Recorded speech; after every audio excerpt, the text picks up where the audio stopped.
Namaskar, I am Priyadarshan and we are going to resume the lesson which we started in the previous class. The name of the lesson was The Leader of Men by Siddharth Chaudhary. So, in the previous lesson, children, we have already studied that a heated argument is going on between Mr. Kedia and Roop Singh. The author intervenes, and thereafter we shall read. So let us see the coming part of this story.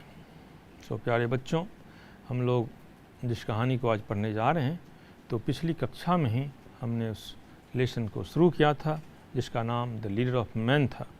तो हमने पढ़ा था कि एक बहुत ही heated argument mister Kedia और रूप के बीच में हो रही है। लेखक उसमें इंटरवीन करता है और उसके बाद की जो बातें हैं, we are going to study that. Let us see. So I felt embarrassed in being involved with something as stupid as this, but still I said, I felt embarrassed in being involved with something as stupid as this, but still I said. लेखक की ये बातें हैं। लेखक कह रहे हैं कि लेखक इससे एम्बैरेस फील कर रहा था। जो ये बहुत मामूली सी बात थी, छोटी सी बात थी, उससे वो एम्बैरेस फील कर रहा है। लेकिन फिर भी लेखक कहते हैं कि उन्होंने कहा, he was only doing his duty and moreover he is new and doesn't know you. लेखक जब इंटरवीन करते हैं वो कहते हैं कि वो तो सिर्फ अपनी ड्यूटी कर रहा था और उसके अलावे he is new and doesn't know you. वो बिल्कुल नया आदमी है, नए आया है और आपको उसने पहचाना नहीं। He insulted my guest, Kedia shouted, but there wasn't much conviction in his voice anymore. उसने हमारे गेस्ट को अपमानित किया है। Kedia shouted, but there wasn't much conviction in his voice anymore. लेकिन उसकी आवाज़ में वो कन्विक्शन नहीं था, वो बुलंदी नहीं थी। These rules have been made by us, Mr. Kedia. ये लेखक के शब्द हैं कि मिस्टर केडिया, ये सारे रूल्स, ये सारे नियम हम लोगों के द्वारा बनाए गए हैं। And Mr. Singh was only doing what he has been told to do and it is for your own safety. और मिस्टर सिंह ने जो कुछ भी किया है उसने वही किया है जो उसे बताया गया है, जो उसे कहाया गया है, और यह तो हम सब की सुरक्षा के लिए ही है। Sharma and Kedia glared at me. Sharma और केडिया दोनों लेखक की तरफ घूरते हैं, देखते हैं। And then Kedia said, Ritvik, I am going to complain to your father.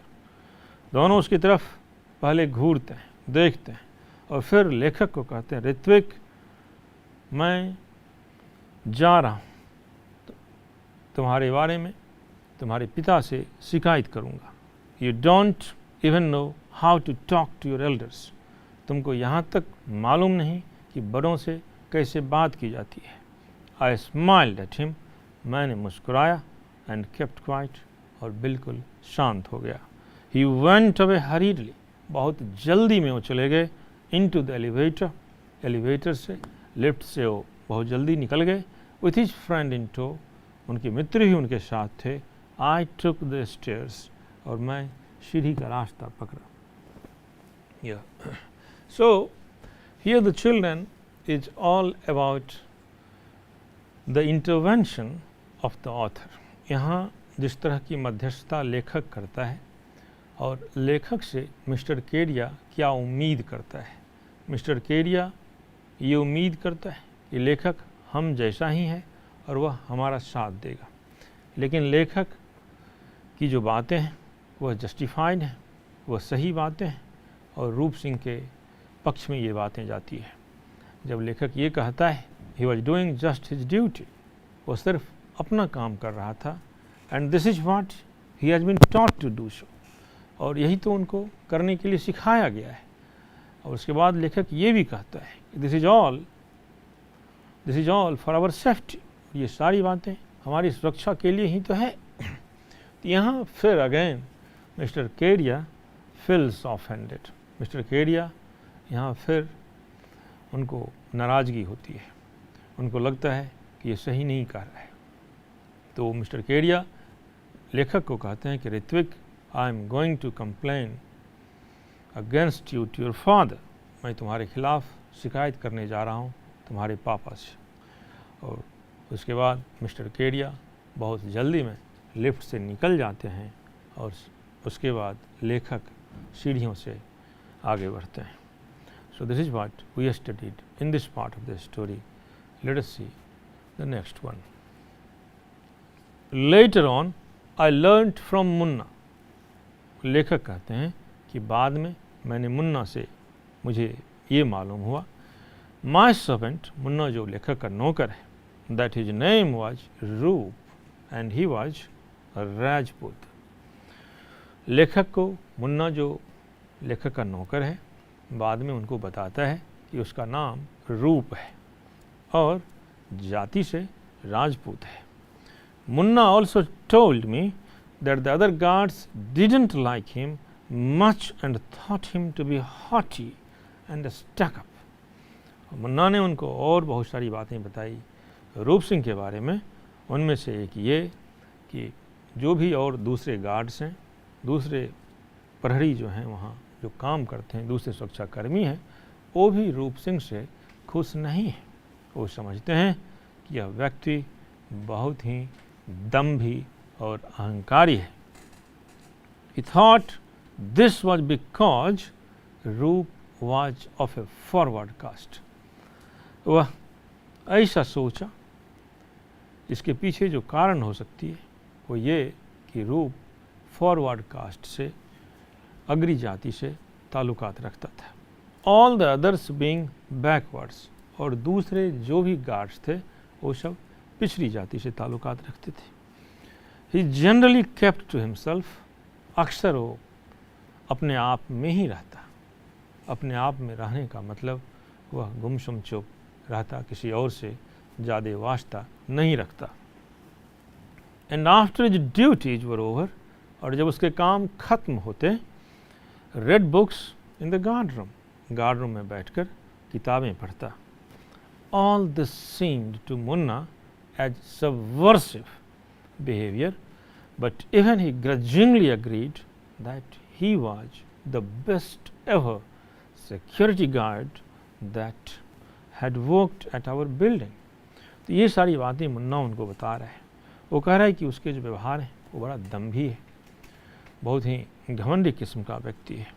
लेकिन उसके बावजूद, इन तमाम चीज़ों के बावजूद, वो ये भी कहता है, अनिच्छा से कहता है, ग्रजिंगली कह रहा है। ग्रजिंगली का मतलब बच्चों अनिच्छा से होता है कि न चाहते हुए भी जब आप कुछ चीज़ कहते हैं तो आप कह सकते हैं ग्रजिंगली, अनवांटेडली।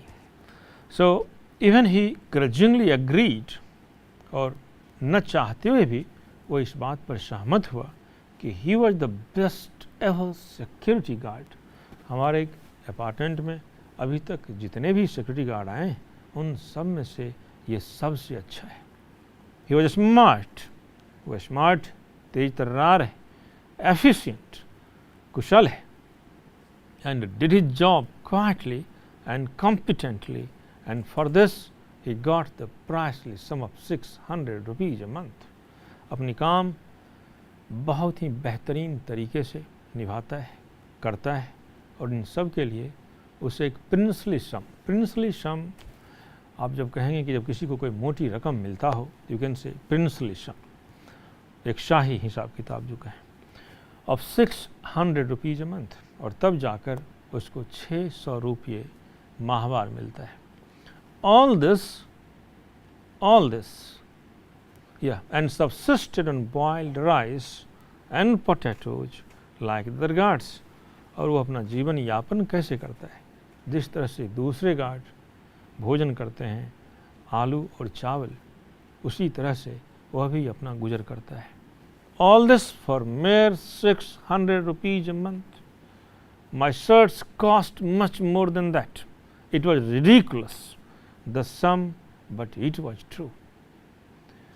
महज मात्र सिर्फ 600 रुपये, ये तो बहुत कम है, मेरे शर्ट की कीमत 600 रुपये से ज़्यादा है, यह तो रिडिकुलस है, यह शर्मनाक है। So now what we came now to learn in this part of the story, so this is the living condition in detail about Roop Singh, something about his personality also, and this all no, the author gets informed all these things by his servant Munna. Munna जो लेखक का नौकर है और लेखक को इन तमाम बातों की जानकारी देता है। वह कहता है कि रूप सिंह अहंकारी है, वह ऊंची जात से ताल्लुकात रखता है, वह आम सबसे बातचीत भी ठीक तरीके से नहीं करता है, ड्यूटी के बाद वह गार्ड रूम जाता है, वहाँ किताबें पढ़ता है, किसी से उतना मिलता जुलता नहीं, घुलता मिलता नहीं। उसके बाद मुन्ना उसको ये भी कहता है, लेखक को इस बात की भी सूचना देता है, ये वही बताता है, जबकि वो बताना इस बात को अपनी इच्छा से नहीं चाहता है, लेकिन वह इस बात को स्वीकारता है। It's a kind of confession for Munna, ये उसके लिए कन्फेशन है। वो इस बात को स्वीकार करता है कि अभी तक जितने भी गार्ड्स आए उन सब में से जो सबसे बेहतरीन गार्ड हैं वह रूप सिंह है। फिर उसके बाद रूप सिंह की सैलरी की बात होती है, महज 600 रुपये उसकी सैलरी है। उसका भोजन अन्य गार्ड्स की तरह भी वही सामान्य सा भोजन, वही भोजन है जो अक्सर गार्ड्स आलू और चावल खाते हैं, तो रूप सिंह का भी वही भोजन है। तो यहाँ हमें पता चलता है कि रूप सिंह के काम के बारे में, उसके रहन सहन के बारे में, और अन्य गार्ड दूसरे जो सुरक्षाकर्मी हैं वो रूप सिंह के बारे में कैसे सोचते हैं, क्या सोचते हैं। Late us see the next. Kedia did complain to my father, but my father didn't say anything to me like. Kedia अवश्य ही मेरे पिता को मेरे खिलाफ शिकायत की, कंप्लेन की, लेकिन फादर कुछ खास कहा नहीं मुझको। लेखक कह रहे हैं कि उनके पिता उनको कुछ बोले नहीं, कुछ कहे नहीं। आई न्यू ही वुडंट, मुझे मालूम था वो कुछ नहीं कहेंगे। But after that incident Kedia with his wounded pride, लेकिन इस घटना के बाद जब केडिया का अहंकार जख्मी हो चुका था, केडिया का अहंकार जख्मी हो चुका था रूप सिंह की शादी बातों की वजह से, रूप सिंह के सीधेपन की वजह से। So Kedia with his wounded pride came down hard on रूप सिंह। उसके बाद वो रूप सिंह को अपने निशाने पर ले लिया, उसको अपने टारगेट पर रख लिया। He criticized रूप for everything and anything। रूप सिंह की शिकायत वह हर चीज़ के लिए करता, जो कुछ भी गड़बड़ी होती उसके लिए वह रूप सिंह को जिम्मेवार ठहराता। He called him inefficient, वह उसे अकर्मण्य साबित करते थे, इनएफिशिएंट साबित करते थे, एंड इंसोलेंट, और उसे ढीठ बताते थे। मिस्टर केडिया उसे ढीठ बताते थे रूप सिंह को। And once claimed that he had caught him sleeping at night while on duty, और एक बार मिस्टर केडिया ने यह भी घोषणा की कि ये रूप सिंह जब अपनी ड्यूटी पर था तो सो रहा था। He was bent on getting him kicked out. He was bent on getting him, no, bent on एक फ्रेज, इसका मतलब है कि बिल्कुल जी जान से किसी चीज़ के पीछे लग जाना। He was bent on getting him kicked out of the place, but the other residents opposed the move and so रूप stayed। वह बिल्कुल रूप सिंह के पीछे पड़ जाता है, वह हर हाल में उसे नौकरी से निकालना चाहता है, लेकिन मज़े की बात यह है कि वहाँ और जो दूसरे रेजिडेंट थे, दूसरे निवासी थे, वो सब रूप सिंह के पक्ष में हैं और इसलिए रूप सिंह वहाँ काम करता है। Kedia just couldn't take the fact that a poor miserable little guard had answered back to him and that too in English.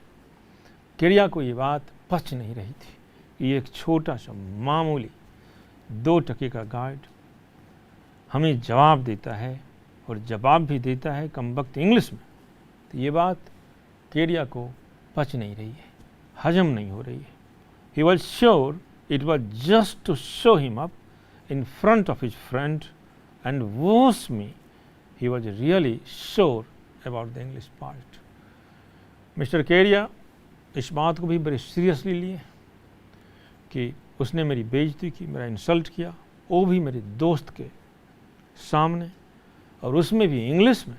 So this was very hard for mister Kedia to digest. In his opinion, the guide Roop Singh was an insignificant portion. No? He was an irrelevant portion for Mr. Kedia's stature. But still, he retorted back. He answered Mr. Kedia, and that too in English. एक तो वह guard ठहरा जो mister Kedia की नज़र में उसकी हैसियत कुछ भी नहीं है। उसके बाद वो मिस्टर केडिया को जवाब भी देता है, और जवाब भी देता है इंग्लिश में। ये सारी बातें मिस्टर केडिया को जला डालती है। वो बहुत नाराज़ होते हैं, बहुत गुस्से में होते हैं। इन हिज ब्लाइंड वैनिटी, अपने अंध अहंकार में, ये अंध अहंकार से ग्रसित है mister Kedia. In his blind vanity, he probably never even realized that he could have been wrong. उनको अपने अंध अहंकार में इस बात का रत्ती भर एहसास नहीं था कि वो गलत भी हो सकते हैं। वो ऐसा सोच ही नहीं सकते हैं कि वो भी गलत हो सकते हैं। He had always been rich, and rich are always right. Yeah, so this is how the author is highlighting, he is differentiating the mindsets of 2 different kinds of people, the rich and the poor. The author writes, he had always been rich. वो अमीर इंसान था, और rich are always right. अमीर हमेशा सही होता है। According to him, there could be no two ways about it. और उसके हिसाब से इसका कोई अल्टरनेटिव नहीं है, इसके 2 रास्ते हो ही नहीं सकते, इसकी 2 बातें हो ही नहीं सकती। एक ही बात है, और वो बात ये है, the rich is always right. अमीर हमेशा सही होता है। आपने जरूर सुना होगा, माइट इज राइट। रूप on his part didn't do anything. Roop on his part didn't do anything that was counter-reactionary, except that he stopped saluting Kedia. रूप इस घटना के बाद, उसके प्रतिवाद में या उसके जवाब में, रूप ऐसा कुछ भी नहीं किया। वो सिर्फ मिस्टर केडिया को सैल्यूट करना छोड़ दिया। Whenever someone else would be with Kedia, जब कोई केडिया के साथ होते, he would salute the other person, वो उस दूसरे आदमी को सैल्यूट करता, बट इग्नोर केडिया, लेकिन केडिया को इग्नोर करता, उसकी तरफ ध्यान नहीं देता, उसे सैल्यूट नहीं करता। And this galled him no end, और इस तरह से मिस्टर केडिया और उबल से पड़ते और नाराज से होते। सो इस गद्यांश में, इस हिस्से में जो हमने पढ़ा कि मिस्टर केडिया, अब ये तो बिल्कुल साबित सी हो गई है कि मिस्टर केडिया में बहुत ज़्यादा अहंकार था। वह एक अहंकारी व्यक्ति थे, और जिस तरह से प्रतिवाद में रूप सिंह कुछ खास तो किया नहीं, उसने सिर्फ उनको सैल्यूट करना छोड़ दिया। तो ये इन सारी बातों से, या इतनी सी बातों से मिस्टर केडिया और जल भुन से गए और नाराज़ हुए और गुस्से में हुए, और वो हर वक्त चाहते थे रूप सिंह को पाठ पढ़ाने की, रूप सिंह को परेशान करने की, रूप सिंह को तंग करने की। So it's important to understand children here, यहाँ इस बात को समझना महत्वपूर्ण है कि रूप सिंह स्मॉल सिक्योरिटी गार्ड, रूप सिंह एक छोटा सा security guard, an underpaid person जिसकी तनख्वाह बहुत कम है, गुजर बसर वह मुश्किल से होता है, खाने के नाम पर वही आलू चावल है, रहने के लिए एक छोटा सा तंग कमरा है। No, so all these things of course were enough to make his life miserable. ये सारी बातें उसकी ज़िंदगी को दुखद, दर्दनाक बनाने के लिए काफ़ी थी। इसके अलावा समाज का नज़रिया, समाज में जो अमीर लोग हैं, मिस्टर केरिया जैसे लोग हैं, उनके बर्ताव वो रूप सिंह जैसे लोगों पर, रूप सिंह जैसे लोगों पर जले पर नमक छिड़कने जैसा है। वह उसकी परेशानी को और बढ़ाता है, उसकी तकलीफ़ को और बढ़ाता है। So this is how our society is divided between the rich and the poor. This is how most of the rich they treat now with their poor servants, with their poor security guards, with their poor maids, and this is really a very sorrowful state of affairs. यह बात सही मायने में बहुत दुखद है। So it was during those days that I came to know more about Roop from talking with him every evening for 10-15 minutes after I returned home. और ये उन दिनों की बात है जब मैं रूप सिंह से शाम के वक्त 10-15 मिनट ज़रूर बात करता था। He felt obliged to me and later thanked me. इस बात का वह आभार जताना चाहता था, मुझे धन्यवाद करता इस बात के लिए, for my intervention that fateful day. उस दिन जब मैं, उस अशोभनीय दिन जब मैंने इंटरवीन किया था, जब मैंने मध्यस्थता की थी, उस बात के लिए रूप सिंह आभार प्रकट करता और मुझे धन्यवाद देता। The other guards by the time had started to come around. To come around, to come around का मतलब आसपास आना होता है। आसपास आने का मतलब यह है किसी बात को मान लेना, समझ लेना, एक्सेप्ट करना। उसे भी आप इस फ्रेज से इस्तेमाल कर सकते हैं, to come around. Roop would read to them from the newspaper and tell them what was happening around the world. रूप समाचार पत्रों में से पढ़ता और उन सबको बताता कि दुनिया में क्या सब घटित हो रहा है। Not that they were much interested. Not that they were much interested. और उनकी उन चीज़ों में, दुनिया में घटित होने वाली बातों में उनकी कोई दिलचस्पी नहीं थी। They had unofficially elected him to be their leader and I thought that it was fitting. Unofficially, अनौपचारिक तरीके से वो लोग रूप सिंह को अपना नेता मान चुके थे। That it was fitting, और यह रूप सिंह उसके लायक भी था, यह जरूरी भी था। For he came from a race that were once leaders of men, warriors. लेखक यहाँ कह रहे हैं उनको नेता मानना, बनाना बिल्कुल सही था। लेखक इसको जस्टिफाई इस तरह से करते हैं क्योंकि वो जिस रेस से आता है, वो जिस जाति से आता है, so was once leaders of men.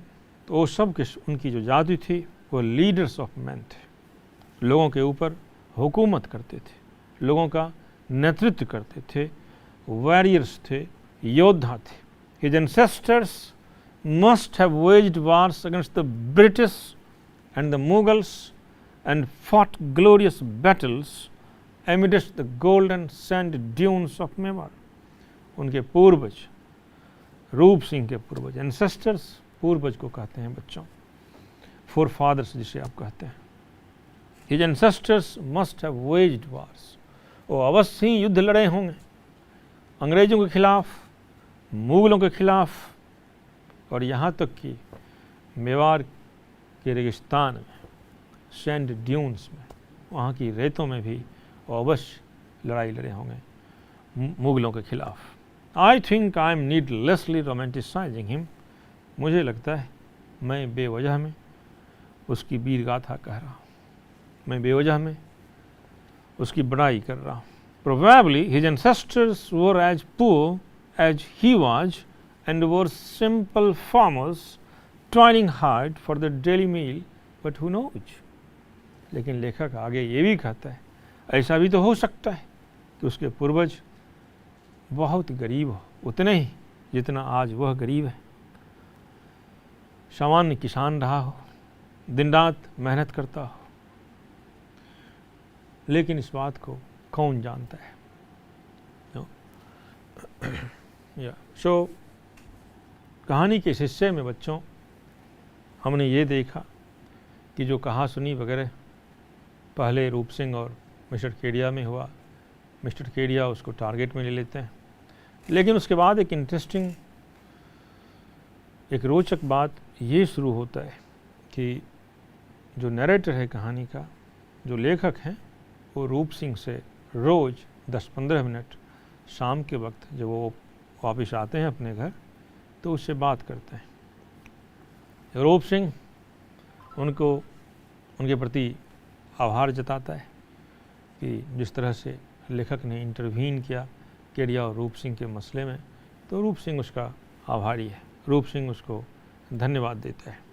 आगे लेखक लिखते हैं कि रूप सिंह का जो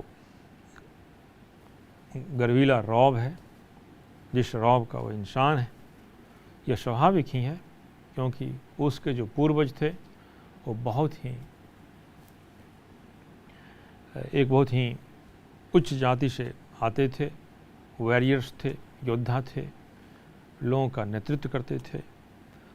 उनके पूर्वज मुगलों से लड़ाइयाँ की, अंग्रेज़ों से लड़े, मेवाड़ में लड़े, लेकिन उसके साथ लेखक ये भी उसके साथ कहता है कि रूप सिंह ऐसा भी तो हो सकता है कि उसके पूर्वज बहुत गरीब हों, उतना ही गरीब जितना गरीब आज रूप सिंह है। भला इस बात को कौन कह सकता है।